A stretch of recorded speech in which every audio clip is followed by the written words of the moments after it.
Welcome to this discussion on governance. I'm Catherine Macciariello, and joining me are Martin Thoma, Board Chairman of the Arkansas Symphony Orchestra, and Kathy Henschel, immediate past President of the Berkeley Symphony Board. The Arkansas and Berkeley Symphonies received the League of American Orchestras MetLife governance grants for board development. These grants, which were made possible by a generous grant from the MetLife Foundation, provide orchestra boards with financial support to help them strengthen their governance practices. In this session, we'll be discussing how boards get better by practicing their core work. Martin and Kathy, both of you have said that using the League's board self-assessment tool helped you pause and ask yourselves a variety of questions. What do we do well? What must we do better? Where do we go from here? So I'd like to ask you, first of all, what overriding governance issue emerged from your analysis of the survey results? Martin, would you like to start? Sure, I'll do it. We've actually used this tool twice with a gap of about 2 years between the two board self-assessment surveys. And one of the primary issues that surfaced in our use of the tool initially was the role of the executive committee, let's say, versus the board or within the board in terms of decision making, in terms of making important, strategic, long-term decisions. Who was making the decisions? And one of the things that surfaced in this board tool was that it appeared that to many of our directors, the executive committee had an outsized role. And in fact, some of the critiques were, well, it seems to me that the executive committee is actually doing the work of the board and making all the decisions. And other than that, we show up at board meetings and have lunch and discuss what's going on, but we're not doing real work. So one of the things that we identified immediately that we should do is, let's say, suppress the governance role of the executive committee, not disband it by any means, but make sure that our board was making decisions, was engaging in debate, and was being utilized so that when the director showed up in the room, the board was being the board. Kathy, one of the things that we did note is that there's still a very important role for the executive committee, and there are times when you need to keep decisions and the work within a smaller group, sensitive personnel issues and matters like that, but that simply by moving more of these decisions into the full board, we were able to engage and enfranchise the full board. And in our follow-up survey, we found that these really small changes made big differences in terms of how engaged and how important our directors felt that they were in the life of the board. Well, it does sound like you're talking about also empowering a broader segment of the board and actually doing important work. And Kathy, I'd like to shift to you a little bit and ask you to talk about what happened in Berkeley. We used the board assessment tool right at the end of 3 years of huge organizational change for Berkeley. We were making the move from being essentially a founder-driven organization where Kent Nagano, a wonderful music director, had been in place for 27 years and going through 2 years of music director search. It was wonderfully exciting and destabilizing at the same time, but we had accomplished 3 years of very clear work. We knew what we were doing for those 3 years. Then using the board assessment tool, as you mentioned, it was really clear that there was across the board and staff, okay, so now what?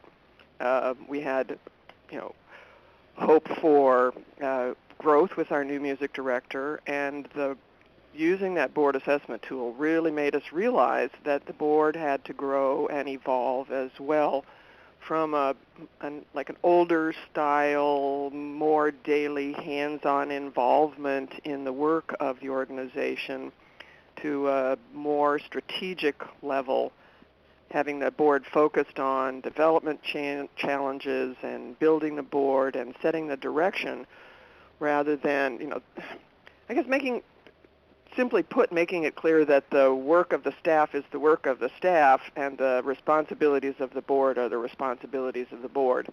We've been working hard on that in the last couple of years, and I'd say transition's still ongoing, but there's you can see that there's a difference between 5 years ago and the way the board behaves now. In both Arkansas and Berkeley, you used your strategic planning process in interesting ways as a vehicle to address the issues that you cite here. Could you tell us a little bit about how you got your boards engaged in new ways? What did you do to sort of ramp up participation? Martin? Yeah, the strategic planning was another issue or agenda item that surfaced from this self-assessment tool. In fact, I think this survey asks a lot of very probing, thought-provoking questions that help boards evaluate and even understand, well, what is the work of the board? So strategic planning was an imperative for our organization. Those that have been on the board for maybe 20 years or more over several different terms said that they didn't remember the board ever undertaking any strategic planning work. We were, like Berkeley, going through some wrenching change. We had new executive director, new music director coming on, and we recognized that this was an absolute imperative for our board to take on. One of the things that happened in terms of engaging is that we set out on this process with the clear, common understanding that the board would be the strategic planning committee. We would have some steering and guidance from smaller task forces, but at the end of the day, the board would be the strategic planning group. A couple of things that we did that were very effective were engage in community interviews, focus groups, if you will. We tasked different directors to go out and interview key constituencies, educational, elected officials, chamber, economic development, business. We engaged our musicians and our guilds and our directors in the work. So these big group thinks and workshops and retreats that we held brought all of the key constituencies together, and that really engaged people in the work of the symphony in ways that, well, many said had never been done. So this was very effective. Some of the outcomes from this were certainly to get our entire board more plugged in and more at work in the real work of the board and the organization. But also this subsequently has led to a lot of changes in in our bylaws and our terms, how we utilize our executive committee. We already visited about that. How we communicate and hold accountable our own directors to doing the work of the board. So I'll stop there. Kathy, can you talk a little bit about how you approached the cultural changes you were facing? Did you have similar experience to Martin? Well, I'd contrast the 5 years ago strategic planning process where we had a small committee working on it, looking at the data, coming to the conclusion that we needed to plan for music director change, and then about as soon as we were ready to plan for music director change, Maestro Nagano gave us, thank goodness, 2 years' notice, so we had to start executing the strategic plan before we actually got it written down on paper.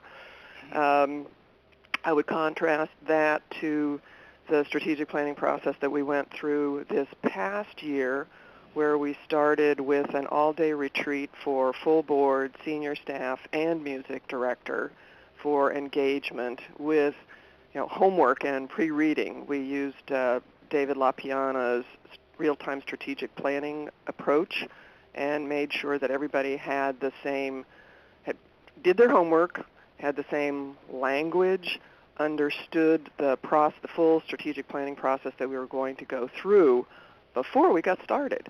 So it was quite a different approach, and in terms of engaging everybody with standard language. And as we went through, we ended up with two very clear, that everybody understood very clearly, the two major areas of focus that, again, we started executing just about as soon as we got it agreed and written down. So the work of the outcome of the planning process was being done while we were still in the midst of the process. And take a look at our new website, take a look at our new season brochure. Both of those are wonderful direct outcomes within the same year as we're doing the strategic planning. So it sounds like for both of you, strategic planning was a really pivotal tool in the organization for engaging your board members, increasing participation, sort of increasing the collective intelligence around the issues. This is a program, the MetLife program is about governance and about strengthening governance. So I wonder if you could comment on why this planning work and why engaging people in actually doing work, learning by doing, is important from a governance standpoint. How does engaging the board in a core institutional activity make you better able to govern? What's the impact on long-term decision making? How should other orchestras listening to you today be thinking about this? Martin, go ahead. Yeah, that is that's a great question, Kathy, and in my experience, it's really key to what it means to be a director of an orchestra or of any nonprofit, for that matter. In my conversations with many of our directors, they have compared their experience on this board during this period with their experience on other boards, and I've had these same kind of compare-contrast experiences. When a director takes on this, this role, they want to do something. They want to contribute. They don't want to just write checks. They want to know that they're making a real contribution to the life and the future and the success of this organization. So really engaging them in this work, in the strategic planning work, in other similar tasks that they've been charged with across the board, I've seen just really an explosion of enthusiasm, excitement, engagement, and interest, and subsequently investment. It is important that we get resources, and sometimes those resources are financial. What we have seen in this process is that asking people to do work is really asking them to do what they signed on for. And the imperative for us as staff or directors, board leaders, is to find these ways now that we really can plug people in and ask them to get to work. They want to do it.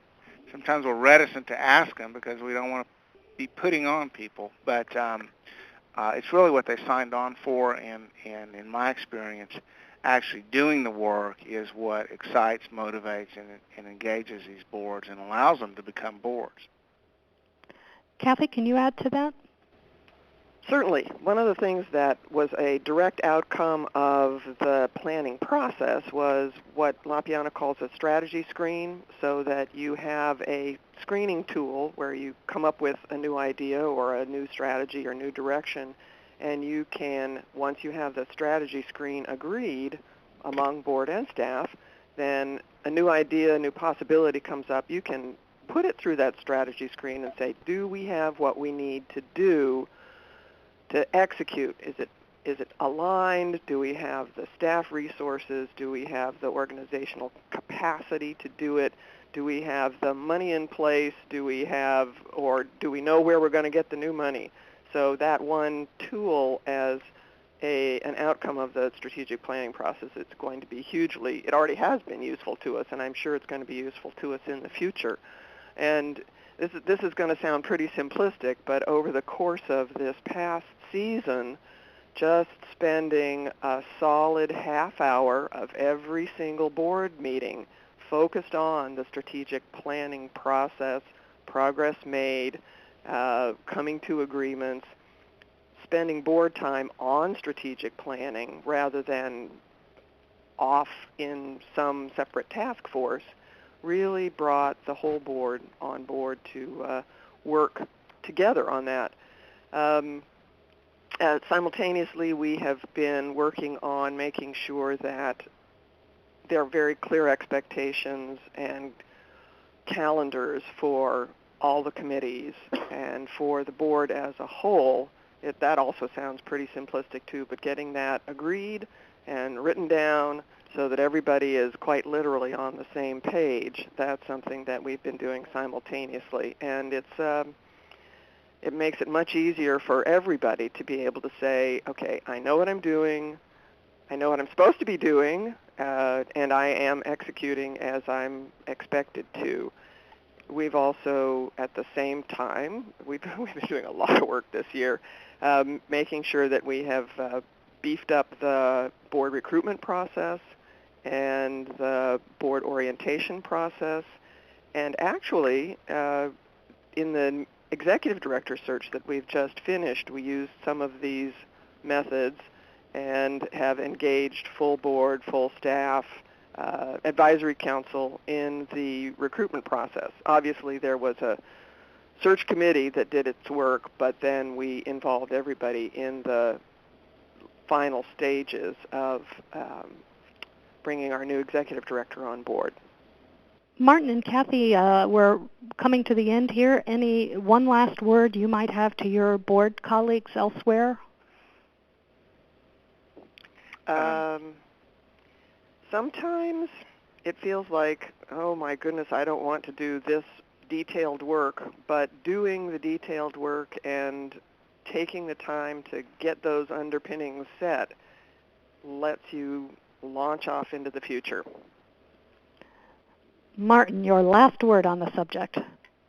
Well, this is hard work, but it's important work for boards to do, and our experience was that it did make our board better because it did cause us to really engage in important discussions and do that together in the room in real time. Now we're leaving this process, we're going forward from it with consistency and clarity of purpose, a common language, a common platform. And I just think that as we discuss, debate, and consider activities now, set policies, and look at our future, we're all on the same page. We weren't 2 years ago when we set out, but we are now. Well, that's great to hear, and I'd like to thank you both, Martin and Kathy, for taking time to talk about this important subject. And thanks to the League and MetLife for making the work possible.